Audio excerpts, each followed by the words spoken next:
Hi mommies, welcome back to my channel. ये है हमारी पोस्टपार्टम डिप्रेशन सीरीज। इससे पहले हमने बात किया है कि पोस्टपार्टम डिप्रेशन क्यों होता है, पोस्टपार्टम डिप्रेशन के सिम्टम्स क्या हैं। इस पे 2 अलग वीडियोस मैंने किए हैं जिसका लिंक मैं डिस्क्रिप्शन बॉक्स में दे दूंगी। आज हम बात करेंगे कि अगर आप पोस्टपार्टम डिप्रेशन से निकल रहे हो तो उसके लिए सॉल्यूशन क्या है, आपको क्या करना है। आई होप ये वीडियो आपको पसंद आए। आई होप ये वीडियो आपकी हेल्प करे। I myself went through postpartum depression during my first pregnancy। तो मैं जो भी आपको बताऊंगी वो प्योरली अपने एक्सपीरियंस के बेस पे और अपने डॉक्टर की रिकमेंडेशंस के बेस पे होगा। Let's get started. So guys, अगर आप उस स्टेज पे आ गए हो जहां आपको पता है कि आपको पोस्टपार्टम डिप्रेशन हो रहा है, तो सबसे पहला सॉल्यूशन है एक्सेप्ट करना। आप डिनाइल मोड में नहीं रह सकते कि मेरे साथ ऐसा नहीं हो सकता, I am such a strong person, मेरी लाइफ में इतनी खुशियाँ आई हैं, मेरे को कैसे डिप्रेशन हो सकता है। नो, पोस्टपार्टम डिप्रेशन हॉर्मोन्स की वजह से होता है, इसलिए आपको इसे एक्सेप्ट करना है कि आपके अंदर हार्मोनल चेंजेस हो रहे हैं and you are going through depression. Not only you, आपकी फैमिलीज को भी इस चीज़ को एक्नॉलेज करना है और एक्सेप्ट करना है, बिकॉज ये जो लड़ाई है ये आप अकेले नहीं लड़ सकते, आपको अपनी इमीडिएट लव्ड वंस की इसमें बहुत ज़रूरत पड़ेगी। नाउ एक्सेप्ट करने के बाद आपका सेकंड स्टेप होगा अपने गायनोकोलॉजिस्ट को जाके मिलना। आप अपने गायनोकोलॉजिस्ट के पास जाएंगे, उन्हें अपने सिम्टम्स बताएंगे। डिपेंडिंग ऑन आप किस स्टेज ऑफ पोस्टपार्टम पे हैं, आपका पोस्टपार्टम डिप्रेशन माइल्ड है या फिर मीडियम है या फिर बहुत सिवियर है, ये आपके गायनोकोलॉजिस्ट आपको हेल्प करेंगे टू रिकॉग्नाइज एंड अकॉर्डिंगली आपके लिए एक एक्शन प्लान बनाया जाएगा कि आपको कितनी हेल्प की ज़रूरत है, आपको दवाइयों की ज़रूरत है भी या नहीं।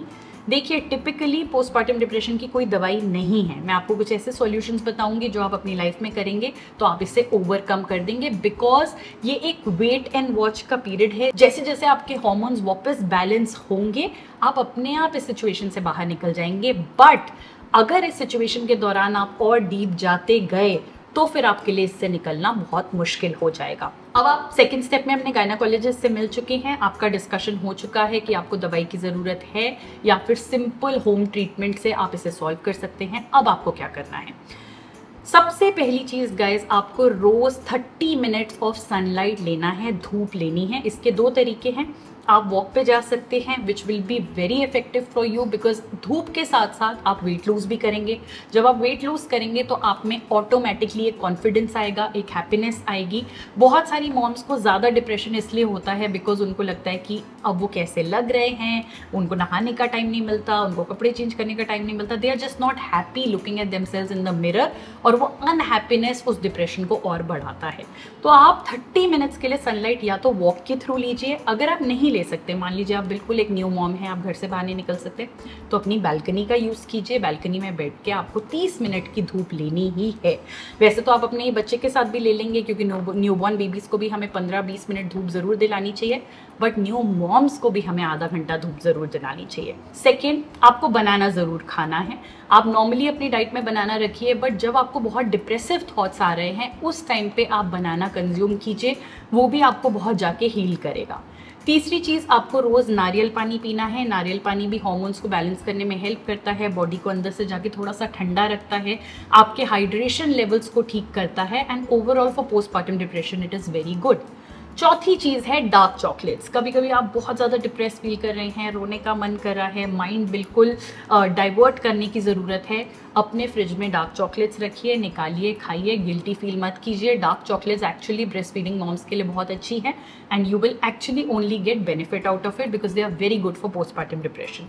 चौथी चीज़ मैं आपको सजेस्ट करूंगी मसाज। आपने अपने शुरू के 2 महीने में डेली मसाज लेना ही है। जैसे आप अपने बच्चे के मसाज के ऊपर फोकस कर रहे हो, वैसे ही आप जो इस टाइम पे मसाज लोगे वो आपकी ओवरऑल रिकवरी और आपकी स्ट्रेंथ बिल्डिंग में आपको हेल्प करेगी। नहीं तो जब तक आपका बच्चा क्रॉलिंग की स्टेज पे आएगा, खेलने की स्टेज पे आएगा, भागने की स्टेज पे आएगा, आपकी बॉडी में वो एनर्जी ही नहीं होगी कि आप इसे मैच कर सकते हैं। आपकी बॉडी में इतनी दर्दें होंगी, इतनी वीकनेसेस होंगी, जिसकी वजह से आप बच्चे की जो हैप्पी फेज आने वाला है उसको एंजॉय नहीं कर पाओगे and that will also be a cause of your depression. So रोज 30 to 40 मिनट्स का आप मसाज लीजिए। जो मसाज वाली लेडीज है उनसे ले सकते हैं, नहीं तो जो भी आपके घर में केयर गिवर है उनसे आप लीजिए, स्पेशली अपने आर्म्स की, क्योंकि इससे अपने बच्चे को उठाना है, और अपने पैरों की, क्योंकि इतने टाइम प्रेगनेंसी में आपके पैरों ने काफ़ी वेट लिया है, इसकी मसाज आपको ज़रूर करवानी है। नेक्स्ट सजेशन होगा डाइट। आपकी डाइट में प्रोटीन और मल्टीविटामिन्स होना बहुत ज़रूरी है। बच्चे को ब्रेस्ट फीड कराने के लिए आप अपनी डाइट का तो ध्यान रख रहे हैं,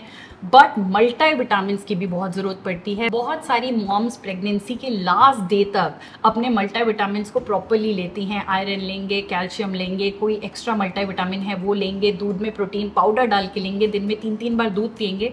बट जैसे ही बेबी हुआ ये सारी चीज़ें हमारी लाइफ से आउट हो जाती हैं, हम इन सब चीज़ों पे ध्यान ही नहीं देते, जबकि आपकी बॉडी में इतना ज़्यादा ब्लड लॉस हो चुका होता है या इतना ज़्यादा न्यूट्रिशन आप लूज़ कर रहे हो जब आप ब्रेस्ट मिल्क बना के बच्चे को पास ऑन कर रहे हो, कि जब आप उसे रिवाइव नहीं करोगे तो आपकी बॉडी ऑटोमेटिकली रिकवर नहीं कर पाएगी। तो at least for the first 6 months आपको अपने मल्टीविटामिन्स को कंटिन्यू रखना है। अपने गायनेकोलॉजिस्ट से पूछिए कि क्या क्या चीज़ें आपको अपने डाइट में ऐड करने की ज़रूरत है ताकि आपकी जो वीकनेस है या आपका जो स्टेमिना है वो वापस रीबिल्ड हो सके। गाइज ये एक गेम चेंजर का काम करता है, बिकॉज 90% मॉम्स इसी चीज़ में सबसे ज़्यादा गलती करती हैं। और लास्ट में मैं आपको बोलूँगी, थोड़ा मॉम गिल्ट कम कीजिए और दिन में कुछ टाइम अपने लिए निकालिए।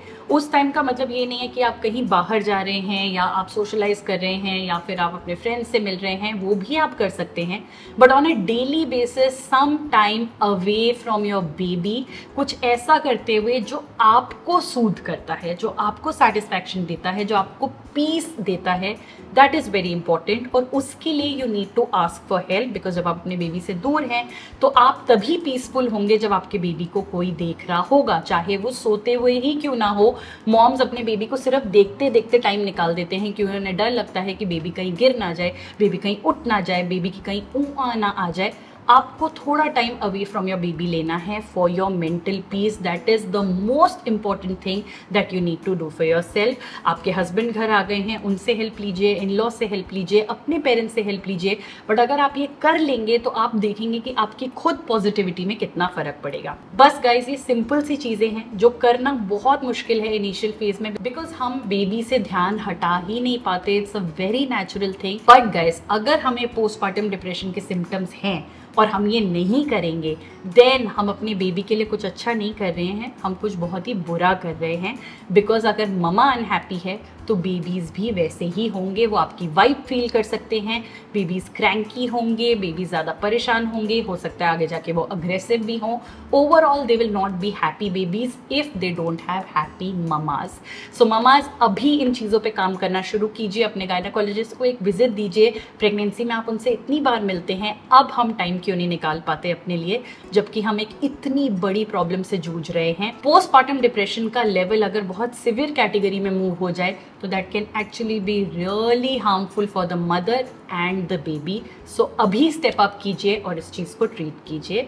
All the best, I am here for you. कोई क्वेश्चन हो आप मुझसे कमेंट सेक्शन में पूछ सकते हैं। मैं खुद इस जर्नी से निकली हूँ, मैं खुद इसे एक्सेप्ट नहीं कर पाई थी, बट जब मुझे पता चला कि ये क्या है और जो इसकी लड़ाई है वो इतनी मुश्किल नहीं है और मुझे लड़नी है, then I was absolutely ready for it and I did it. And I have a second baby जिसके टाइम पे मुझे ये डिप्रेशन बिल्कुल फील नहीं हुआ। I just overcame it because I know what to do. So do it mamas. Bye bye.